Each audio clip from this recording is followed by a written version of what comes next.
Hello, welcome back to Tuesdays with Pops. It is Tuesday after the really boring, awful, ugly game of the NCAA championship yesterday.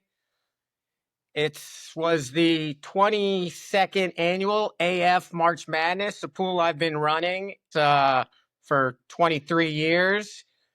Really, the start of the pool though was yours, Dad. So I think the theme of today's episode will be basketball, and we'll start with March Madness and how that's been a theme in our life and how basketball has been a theme in your life.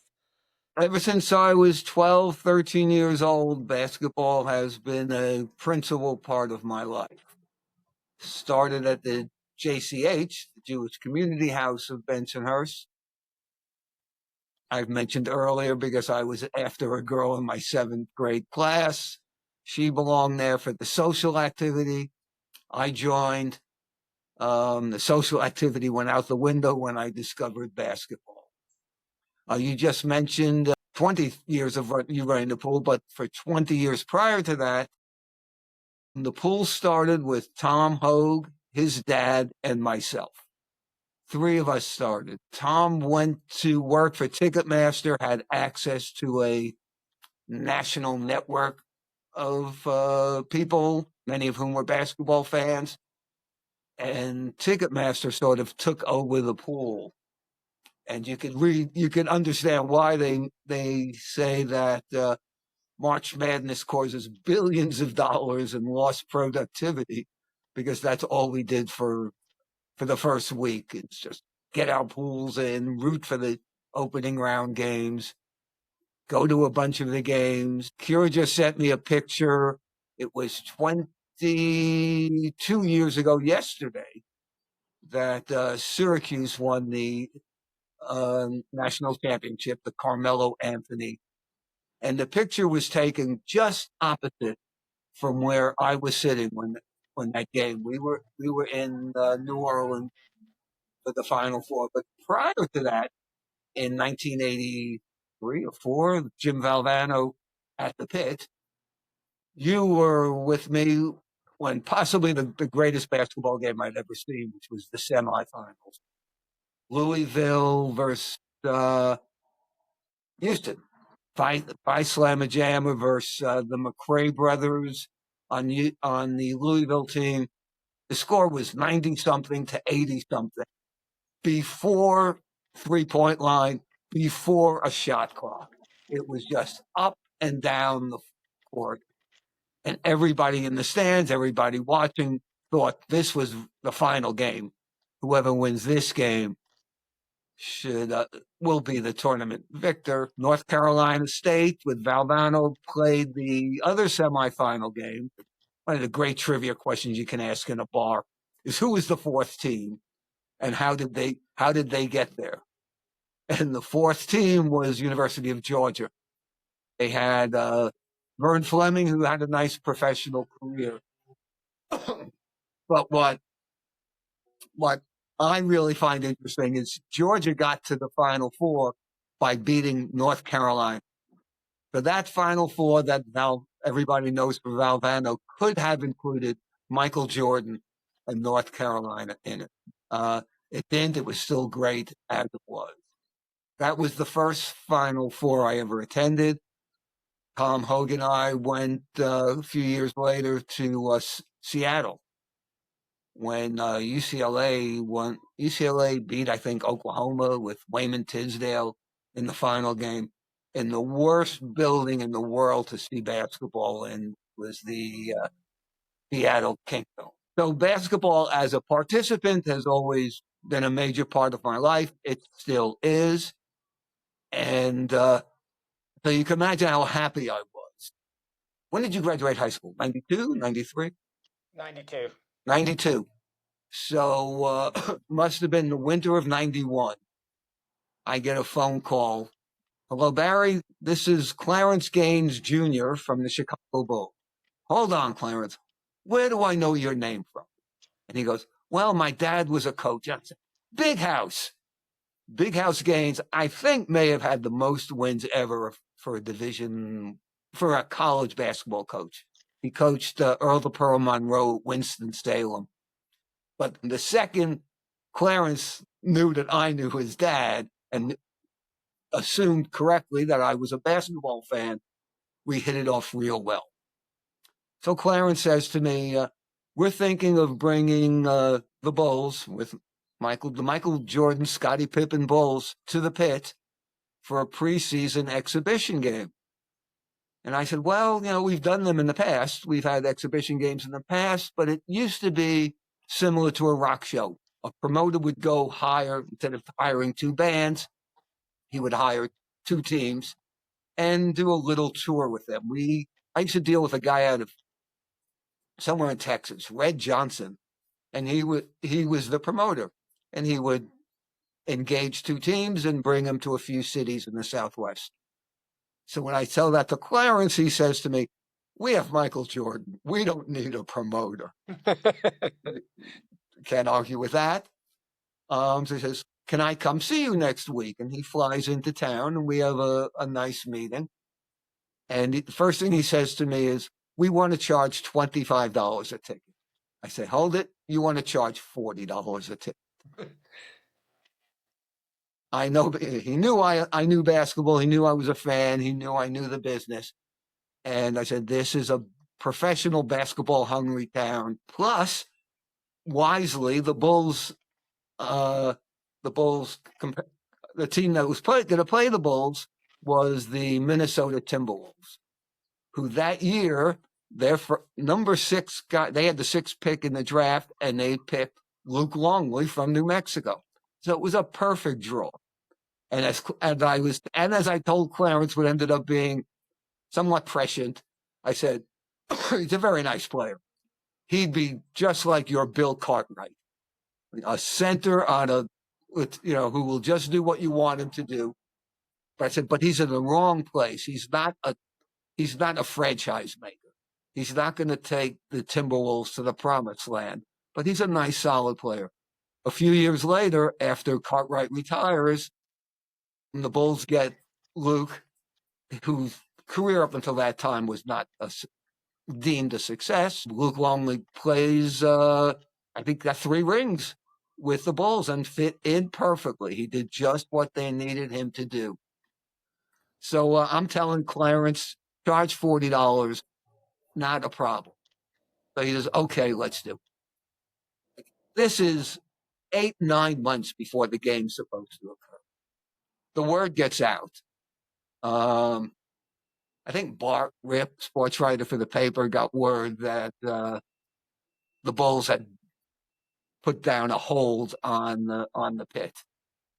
And Bart was a friend of mine. I couldn't lie to him, and I told him what was happening. All of a sudden, the word gets out. I call my banker to find out how much interest we would earn. I think the number was $500,000 on $500,000 over 7-8 months. He gave me the number. I call up Clarence and say, I've never done this before, but I don't want my office answering the phone for the next 11 months on when are the Bulls tickets going on sale? When is Michael Jordan coming to town? So I convinced Clarence. I said, I've never done this before. I'll split the interest with you if we can put it on sale right now. I knew it would sell out immediately. We would just be sitting on the money, and we wouldn't be inundated with phone calls. They agreed. I think it was an extra $4,000 or $5,000. Interest rates were high then. There was an additional $2,500, $3,000 to the Bulls. So they put it on sale. It sells out immediately. They know they've got the gross from the building and an extra few grand from the interest rate, and things are going smoothly for months until the day before the game. Clarence calls me and goes, that legal issue Michael Jordan got involved with about writing a gambler a check for $10,000 and said it was a golf bet? Well, Michael has to appear in court and testify tomorrow. meaning he's not coming to the game. The tickets, all the advertising never mentioned Michael. They always said Chicago Bulls versus Minnesota Timberwolves. And that's what we had to tell for one day.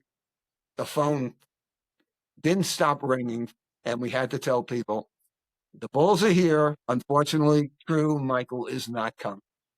The night of the game, we had 15,000 plus clinically depressed people at the pit. I mean, it was, and that was the first time that happened to me. It happened once again in a regular season game. I took a few friends to Phoenix, and the day before the game, Michael got suspended for bumping a ref. So I made a verb of it, and twice in my life I was Jordan. I mean, when someone did show up. But the exhibition game against the Timberwolves went off without a hitch.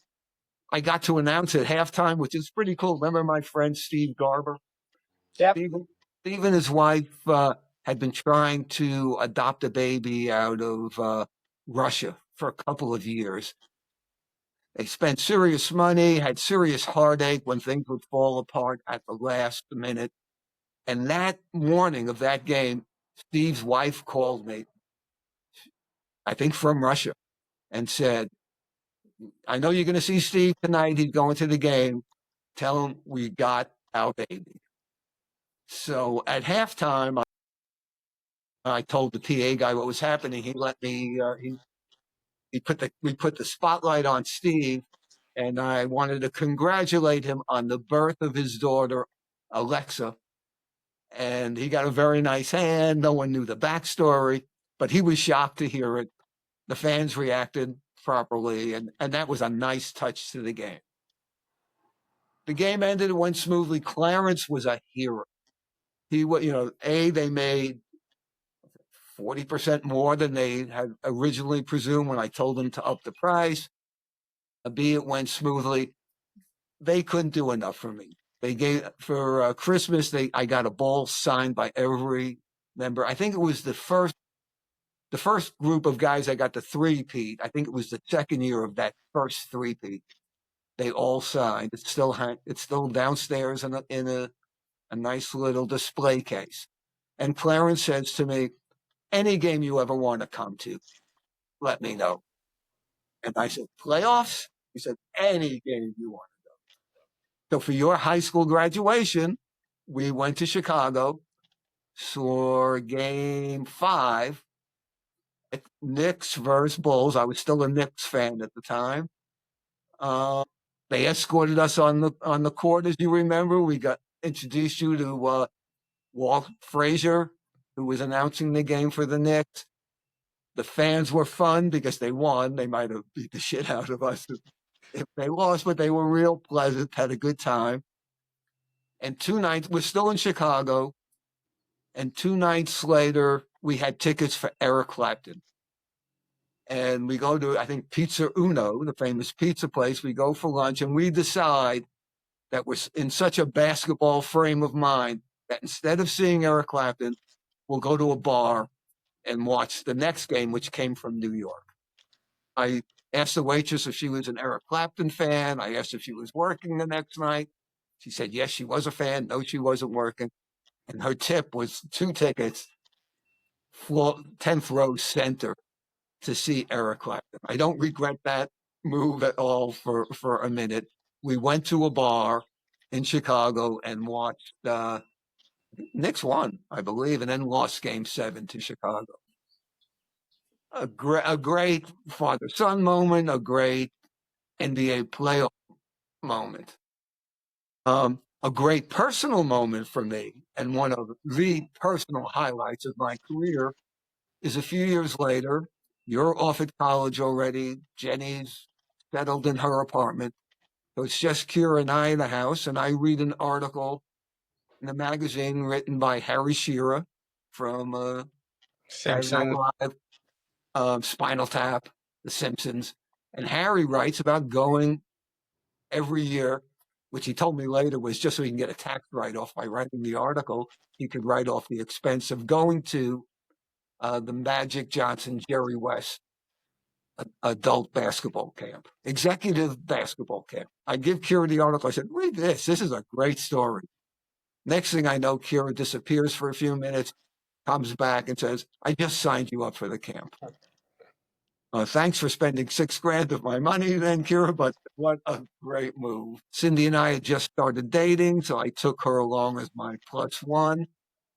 And one of the things I told her was, the campers get meals, get lunch and dinner. There are plenty of things for the spouses, the mates, the girlfriends to do. And they certainly ran a class operation there in that. But I said to Cindy, I'm going to go to dinner with the camp the first night. And then after that, you and I will go to dinner. First night I go, I sit at an 8-top table. Magic sits down next to me, a couple of campers. Bill Bertka, the most interesting guy at the camp, who was the old guy you used to see behind Phil Jackson at the bench. He ended up being the scout for the dream team. Just lived and breathed and knew nothing but basketball. So I'm sitting with Magic and Bertha, and I go back to the hotel room and tell Cindy, you and I are going to go out to dinner after camp. I ain't missing any more of these opportunities. And like I said, they had plenty of activities planned for the non-participants. This was on the Big Island, right? No, this is on Maui. This is on Maui. When at the Lahaina Civic Center, which was one of the few structures to survive the fire. It was a little mauka of the town itself, so it wasn't in the path of fires. But at the Maui Civic Center, where they play the Maui Classic every Thanksgiving weekend, and so the first few days, like they just had you scrimmage, just 5 against 5. We had 30 guys at the camp, 6 coaches, and what they were doing, unbeknownst to me, what they were doing was seeding the players. So like Magic had his A team, Jerry West had his A team. And then some other coaches like Randy Fund, who was the coach of the Lakers at the time, Larry Drew, who was an assistant, Bertha, and Kurt Rambis. So 2 of them coached the Bs, 2 of them coached the Cs. So when the camp culminated in a camp game, the A's, Magic's A's would play Jerry's A's, B's would, so keep it competitive. I didn't know that's what they were doing. And my thought, and I had even mentioned it to Cindy, said, I love Magic. He's one of the great players in the game today. But I grew up with idolizing Jerry West. And I was perplexed. I said, what if he wants to change my jump shot? How do I turn down Jerry West? I said, it's been good to me now, but I can't turn down Jerry West. But that never came to be. But the day, almost like in school when they post, who made the cut, who didn't, and they posted the teams, and I was on the Jerry West team, which I didn't know at the time they were seeding. That meant they considered me one of the 10 of the 30 players. I was one of the 10 best. You're about 50 at this 47 time. years old. 40, and I know that when Magic scolded me, which I'll get into in a second. But I was in heaven. I'm going around telling all these other guys who I just met, wow, I'm on the Jerry West team, not realizing I was actually boasting. If you're on the West of the Magic team, you're bragging that you're on the A team. I was just in heaven that I was selected by Jerry West.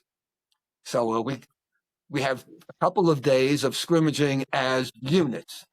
And one day we're running 3-on-2 drills. And Magic says to us, all right, the ball goes from the middle to a wing, back to the middle, back to the other wing. Never wing to wing. And he's telling this, and I'm on a wing, and I look at the guy at the other wing, and I swear we make eye contact and wink or nod or whatever. So when we're running the 3-on-2, I throw, thinking this guy and I are on the same page, I throw a perfect bounce pass to the guy if he was cutting. He didn't cut. Magic blows the whistle and says, I told you, wing to center, center to wing to middle, middle to wing. Says, you can't throw that pass. You might get away with it in your city league games, but at the next level, and that's what I said, dude, I'm 47. There's no next level. And I wasn't even the old. There were two guys in the camp older than me, one of whom was Gary Marshall, did Laverne and Shirley, did Happy Days, directed Pretty Women. Um, he could hardly move, but he even told me when in his contract for Pretty Women, he had it written in that they would shut down production for this 10-day period so he could go to Magic camp. One day we're at Magic. Kurt Rambis and I drive over to the Civic Center, and we got there a little early, and we're sitting in the car waiting for it to open, just talking story. And I knew Rambis went to Santa Clara, as did Steve Nash, as did Brendan Brzezinski now on the Warriors. And I said to him, when I was a kid, when I was 12 years old, I was in the Kenny Sears fan club. Kenny Sears was the first NBA player ever put on the cover of Sports Illustrated, and he went to Santa Clara. So I knew that would hit Rambis, and Rambis looked at me and go, "How old are you?" And it was just a great experience. 6 months later, we had a camp reunion game at the Forum. Kira was in her freshman year in San Diego. She drove up with her roommates to see the game. We played before a regular season Laker game. Lakers were playing the Warriors, and Don Nelson was the coach of the Warriors. So during the course of our game, we're sitting out. The B team or the C teams are playing each other. Don Nelson walks behind the bench to greet Jerry West, and I was number 10. And he says to West, and I don't know if he was saying this just to be a nice guy, because I was right in front of him, but he said to West, "Hey, put number 10 back in the game. He's your best player."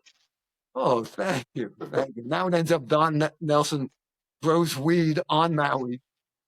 One of those circles of life. But that experience was one of the personal highlights of my life. Again, it was basketball. So you mentioned, I mean, $6,000. That experience today would cost a couple $100,000. And that didn't include airfare. That was just for the camp and the hotel and the meals. But oh no, that would have been worth 10 times as much. Some of the best money Kira ever spent of yours. Exactly. So you said, you're more of a Jerry West guy. Who were your basketball heroes? Who did you enjoy watching? Growing up, this is people have a hard time believing this when I tell them, but when I was a kid, when I was in my early teens, the NBA was such a secondary sport. We would have double headers at Madison Square Garden, 4 different teams. The Knicks play somebody in the second game, and then Philadelphia would play Boston in the first game. So from that Knick era, the Willis Reed, Walt Frazier, Earl LaPearl Monroe team, Jerry West, Bill Bradley, those guys were when I was more experienced in basketball. When I first got into it, the Knicks had guys like Carl Braun, Richie Guerin. There's a guy that now plays for the Nuggets, Christian Braun, but his name is spelled Braun. And the Knick guy that I admired was Carl Braun. This is in the late 50s. And he spelled it Braun. So every time they mention Christian Braun, I say, "Oh, his name is Braun. Pronounce it properly." But he goes by Brown. Did you see what the Nuggets did today? No. They fired Mike Malone in the GM today. They fired him today? Today, yeah, just 30 minutes ago. Wow. Well, look at the backlash that the Memphis had when they fired their coach. They fired Malone and the GM. Their 4-game losing streak, yeah. Wow. I did not hear that. And I've already looked at ESPN, the Ringer. 10 minutes before we got on, it happened. So wow. Well, his Mike Malone's dad was an assistant coach for the Knicks when I was a kid. Wow. No job safe. So so growing up, like, not that you had posters on your wall, but if you did have posters on your wall, it would be Willis Reed, it would be Rick Barry, it would be. No, that was a little too late. When I was in the poster on the wall age, even though I didn't have it, it would have been more like maybe the Pearl would have made it because he was flashy. Who's your favorite player ever? My favorite player, you got to respect Michael. You got he. I mean, when Michael halfway in his career, he was the greatest of all time, and then he developed a shot.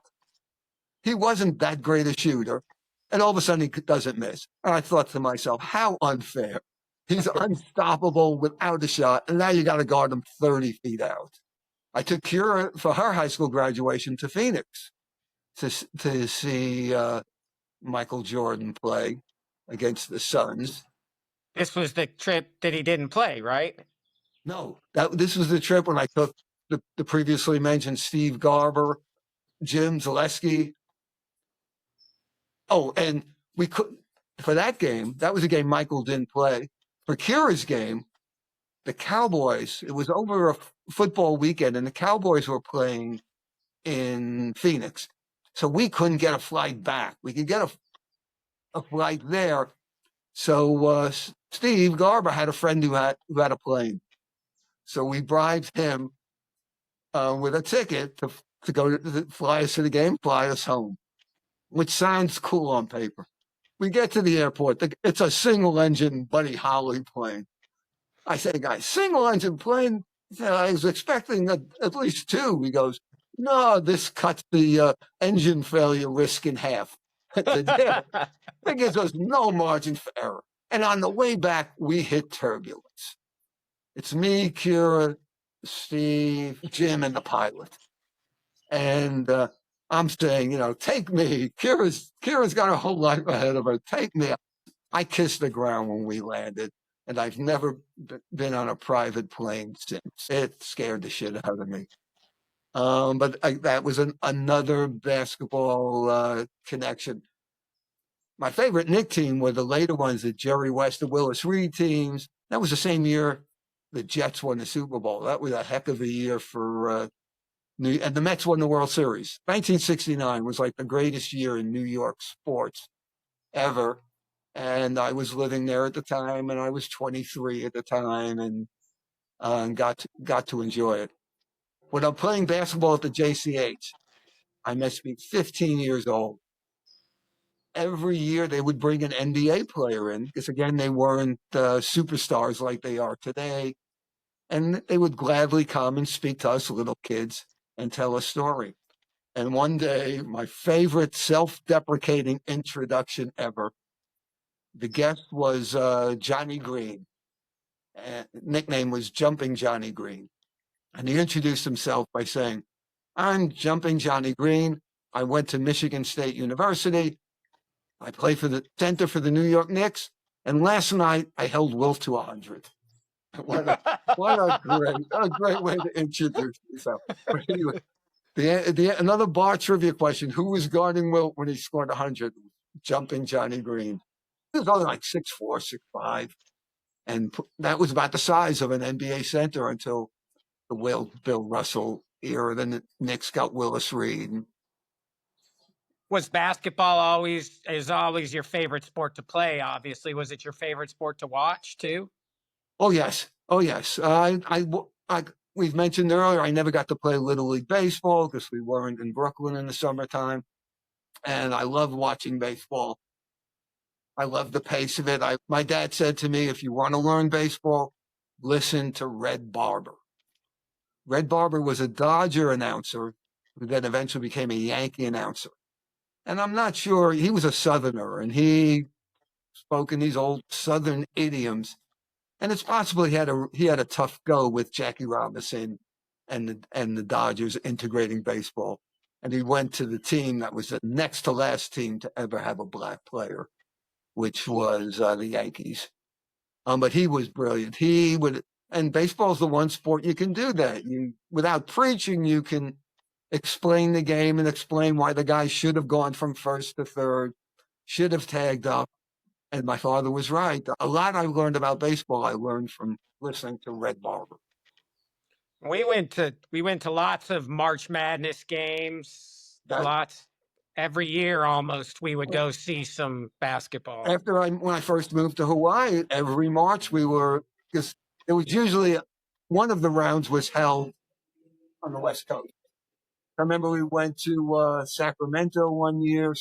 San Diego hosted one year, one of the earlier rounds.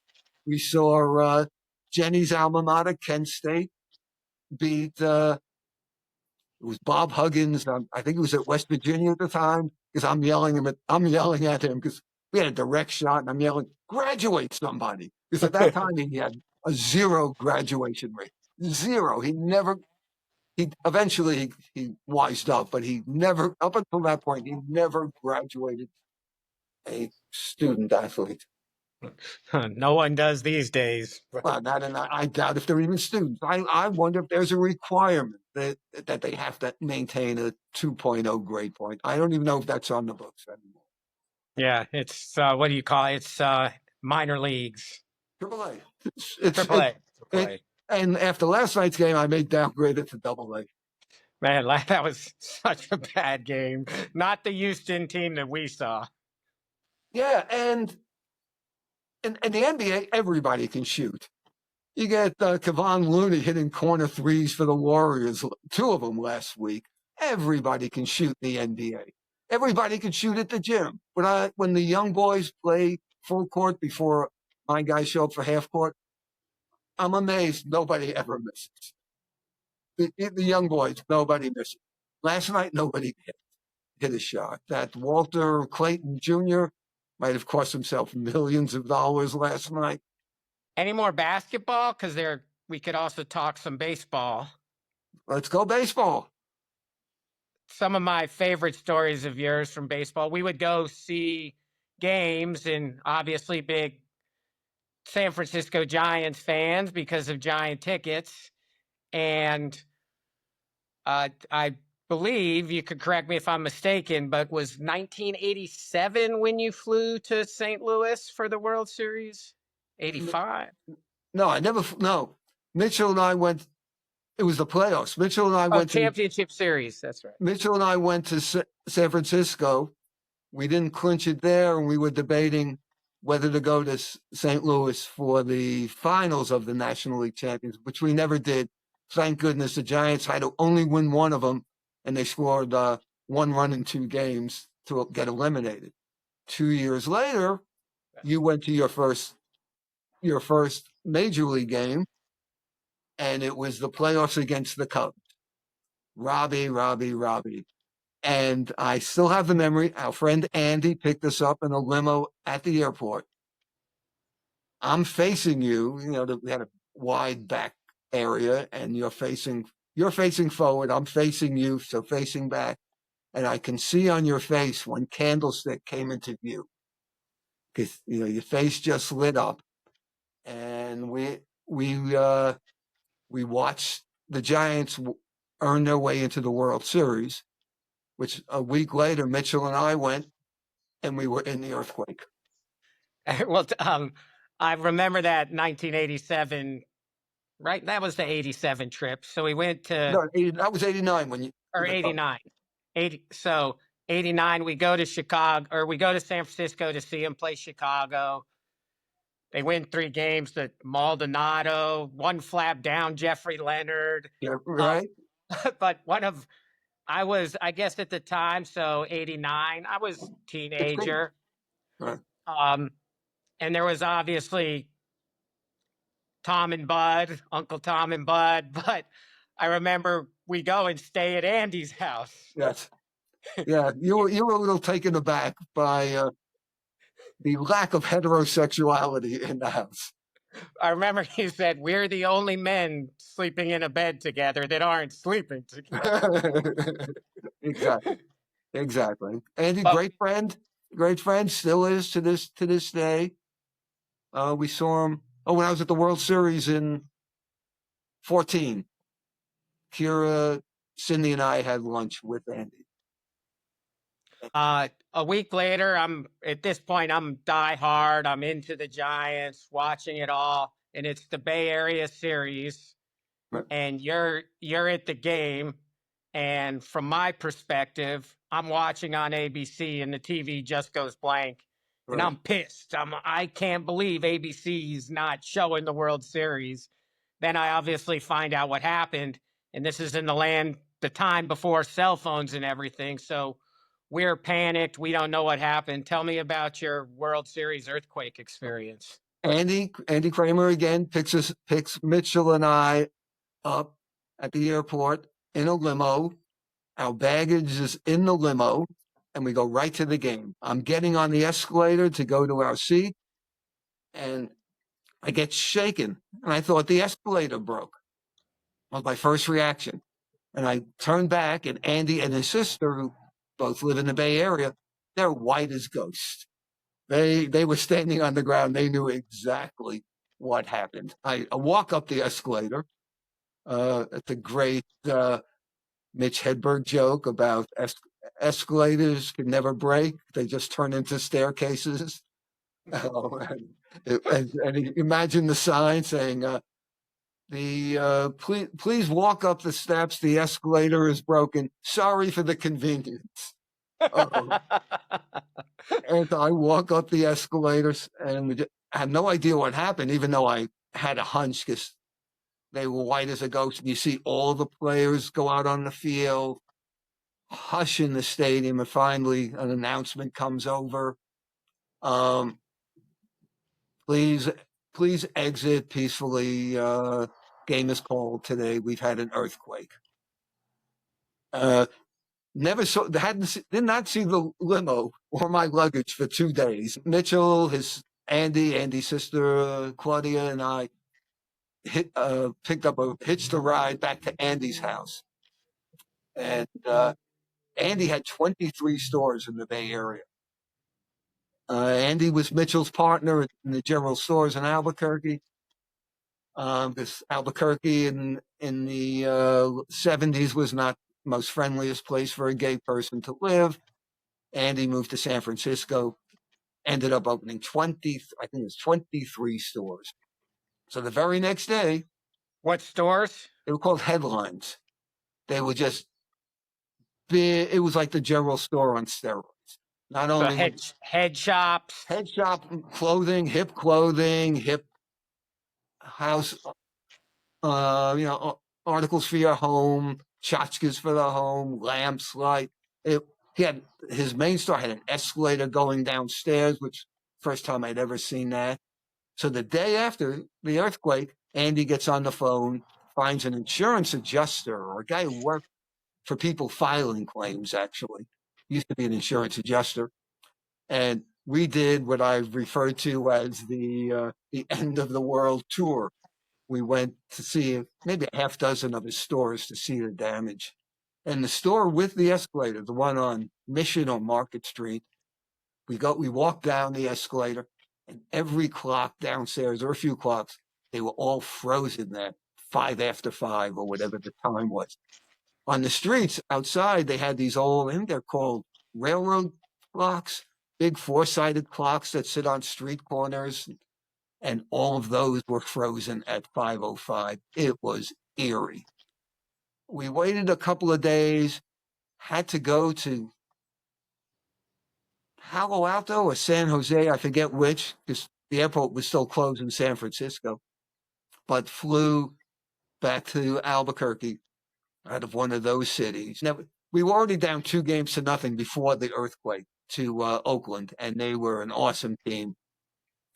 And all the air went out of the World Series balloon, and I told Andy, sell my tickets. I'm not going to come back. And Giants promptly lost the next 2 games, and it was over 4-0. And that was my first World Series. So I never got to see a game until you were working for the Braves when you were at college, and we went and saw Cleveland, Atlanta, which was until the Giants run in the 2010s. That was my only World Series game I went to. And then in 2010, Kira and I went to all 5 games. Oh, We 2002, did. We did. you didn't come to Texas with us. No, but You went to a I fish went the show or year something. the Giants were up and Dusty Baker handed the ball before they won it. That was 2002. That's right. I was still after your Atlanta days, but we went when they were playing the Angels. Game 6, Dusty's taking out the starting pitcher. We have like a 4-run lead. He flips the starting pitcher the ball, and I say, "Oh shit, that's bad juju." And sure enough, we lost that game. Angels scored 6, 7 runs right after that. We don't even show up for game 7. So we were in all 7 of those games in 2002. 2010, we meet in San Francisco. Kira and I are the only ones to go to Texas for the games against the Rangers, and end up being two of 500 people that waited when the game was over. Diehard Giant fans waiting for the Giants to come back on the field to acknowledge us and thank us. And I remember catching Madison Bumgarner. Might have been his rookie year, and he had a great game, I think, in game 4. We're up 2-0. We go to Texas. They win game 3, and all of a sudden, talk of a sweep goes to, oh shit, we're in a competitive World Series. Bumgarner comes in, either pitches a great game, or relieves, and we win that game. And then Timmy wins game 5 for us. But I catch Bumgarner's eye, and I point to him. You won us the World Series. That game won us the World Series. And he gave me the thumbs up or whatever. And, Timmy won the MVP, and that was just great. 2012, so I come back home. I feel guilty that Cindy didn't go, and I tell her, next World Series. 2 years later, they're in the World Series. I couldn't go to games 1 and 2, but we had tickets to games 4 and 7, and the Giants swept the Tigers in 4. So there was no game 6 and 7.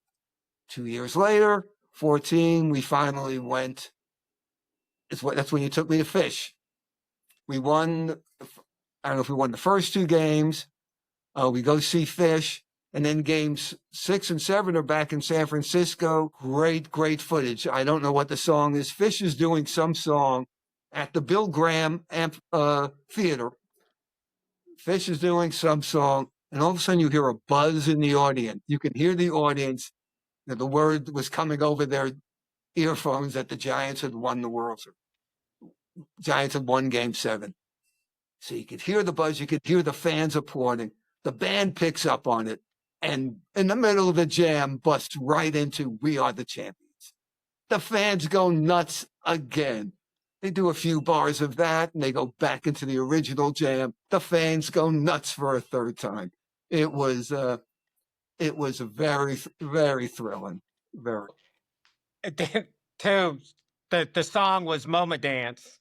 Oh, was that the song?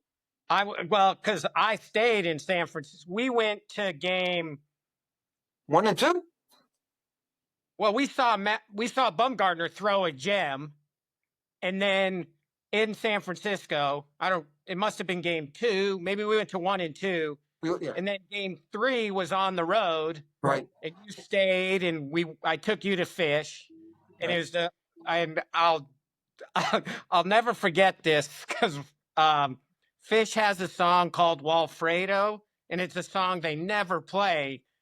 And a guy in the community who is nicknamed Walfredo had died. So as a tribute, Fish comes out and plays Walfredo. But the thing with Walfredo is none of them are playing their own instruments. They're all playing a different instrument.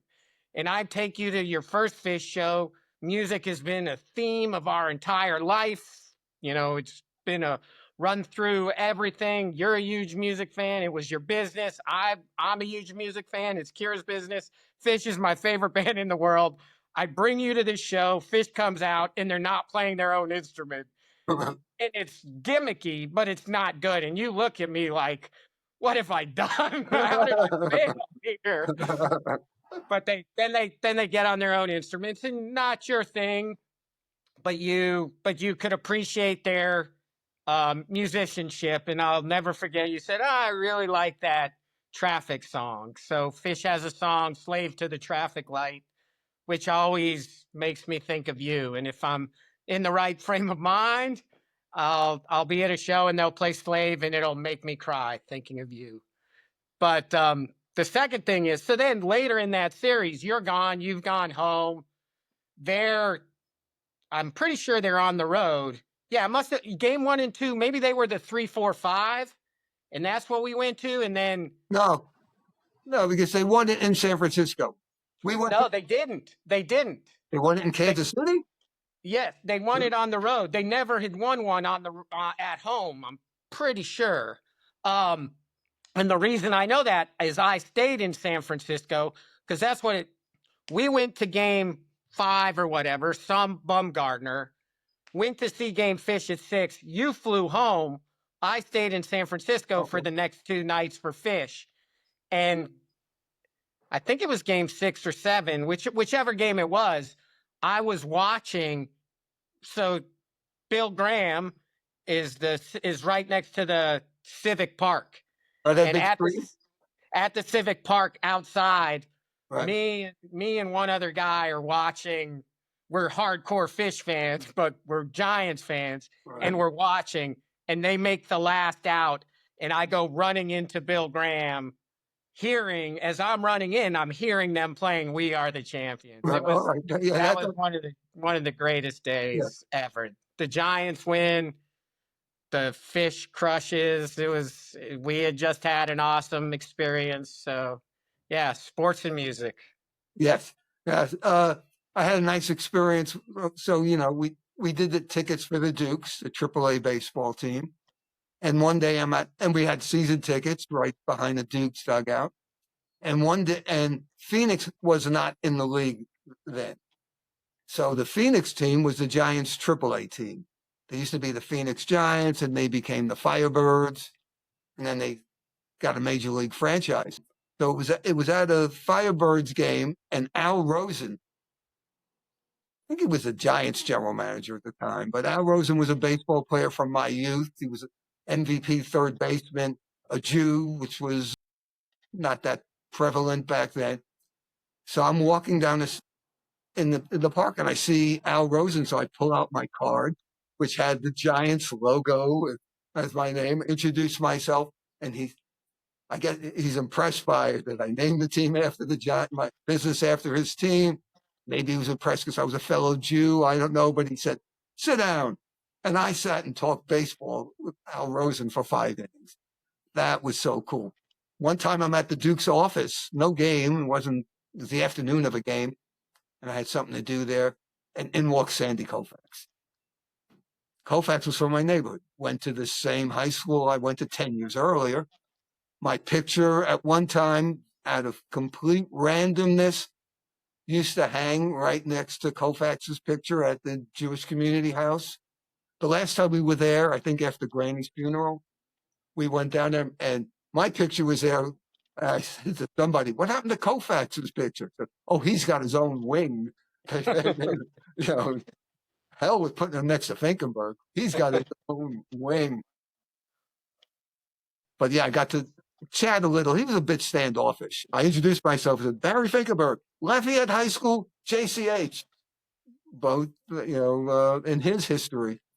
And he wasn't as friendly as I would have hoped, but a gentleman, and not the Al Rosen experience where I got to talk baseball with him. I remember. I mean, we went to hundreds of Duke's games. It was when I moved to Albuquerque. My thinking was, "Oh shit, I'm going to have to watch AAA baseball instead of Major League Baseball." It was great. The year before we moved, so the '72 Albuquerque Dukes infield was Garvey, Lopes, and Ronce, and the manager was Tommy Lasorda. The year before we got to Albuquerque, so I got into watching players, watching them develop, trying to predict who would be a star. one game we're all at, and we're playing the Hawaii Islanders. Used to be the Padres farm team, and the center fielder for the Islanders runs into the center field wall trying to catch the ball, gets knocked out cold. They come on a stretcher, bring him out, and I turn to you guys and say, "Oh, too bad. I saw that guy play college basketball. He was a good point guard for San Diego State. But too bad he has no baseball career left." It was Tony Gwynn. Another bad call, but being able to watch Tony Gwynn on his way up to the majors. The Dodgers, like, we never got to see Fernando. When the Dodgers had somebody, they would hide him in Double-A and then jump him all the way to the major team if they were that good and that good a prospect. So Fernando, I think, pitches 2 no-hitters in San Antonio. I think was a Double-A team. And I'm thinking, oh, we may get this guy. They may bump him up one. They bumped him right up to the majors. And we saw him, I think, once when he was on a rehab assignment. But we saw, I mean, the Dodgers had good teams, so we saw a lot of players. And the one memory I have that stands out the most, our seats were by the third base dugout. I saw Candy Maldonado throw out 10 guys one year from right field, throwing a strike to third base. It was like he was throwing it to me. And said, oh, this guy's going to be a nice major leaguer. He was a decent major leaguer. But, yeah, it was terrific seeing these guys. Only no-hitter I ever saw was first game of a doubleheader. So it's tainted a bit because doubleheaders in AAA back then, I don't know, was 7-inning games. Yeah. So, yeah, it was fun growing up with AAA baseball.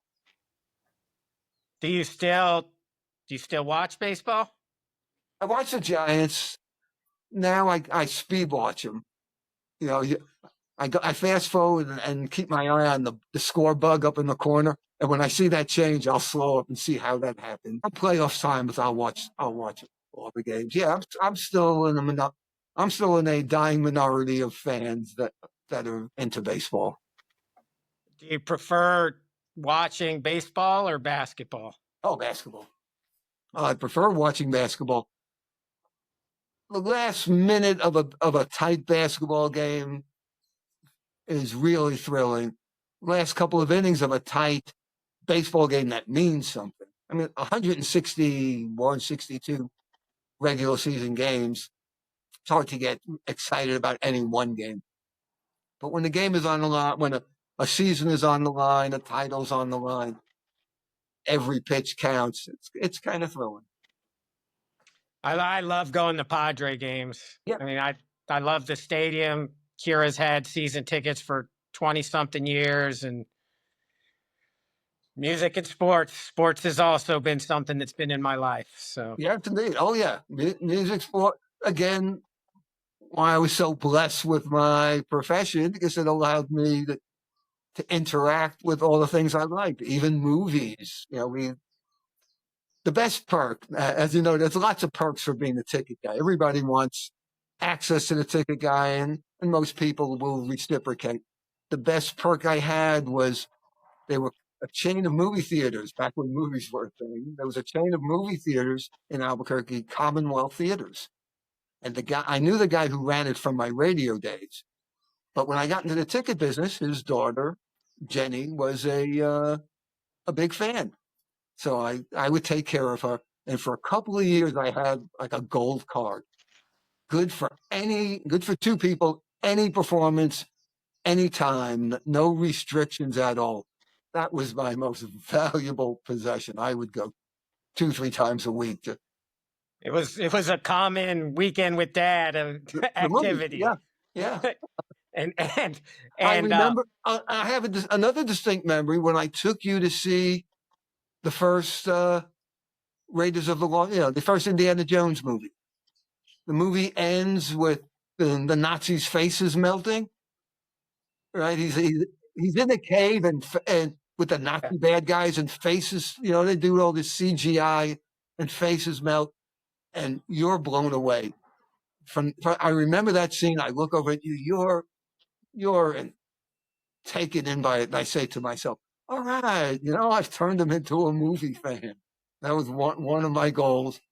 And then I don't know if we ever discussed this, but I had oh yeah, we did. I had a job in the movie industry, but it was today it would be like an R-rated movies. Back then they were soft porn kind of stuff, and I was dealing with movie theater owners around the country, but I did have my foot in that business also.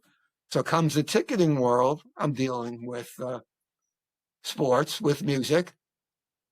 We had the world premiere of is it Lust in the Dust, when you're about 8 years old, and it was a terrible movie. Tab Hunter was the star.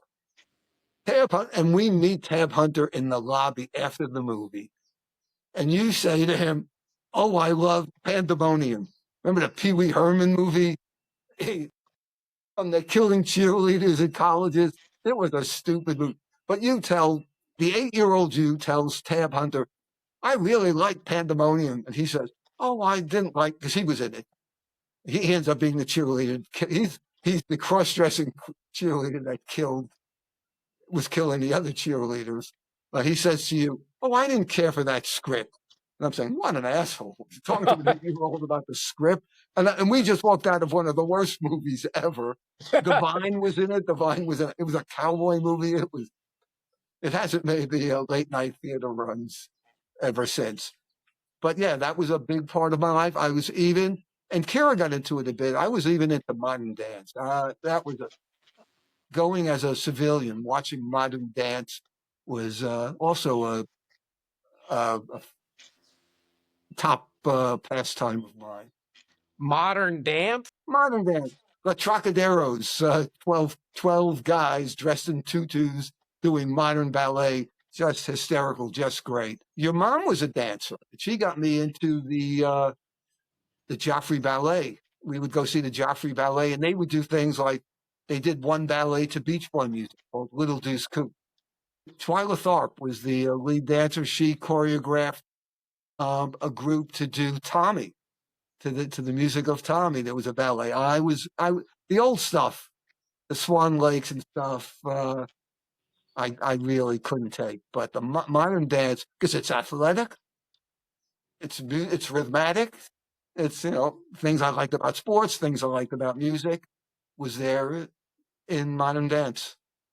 And for a while, there was some of the best athletes in the world would hone their skills by dancing in the off Exactly. season. Mike Krukow, who announced ex-Major League pitcher, one of the Giants announcers, has a son that did a two-person, him and another guy, ballet to baseball. Sliding, graceful sliding, graceful diving for balls. It was just one of my favorite things I have seen in a long time. Yeah, I'm a fan of dance, of modern dance. I never knew that. I genuinely And I was never knew voted that. best dancer in my 9th grade class. So yeah, I could dance. My father, there was a dance. It's almost like a speeded up waltz called the Peabody. It was a ballroom dance, and my father was an award-winning Peabody dancer. And when I knew him, he was overweight and didn't look very coordinated. We've seen younger pictures of him, like when he was in Spain, and he was slim and graceful looking, and he obviously was a graceful dancer. He danced, you danced, and I love to dance. Not in any ballroom type of thing, but When I when like in doubt, twirl. but I love to dance. Yeah, So yeah, and again, there's a tie-in to with sports and music. all right. Well, I think that's a good place to maybe stop for today's episode. So this was the sports episode. This was sporting episode.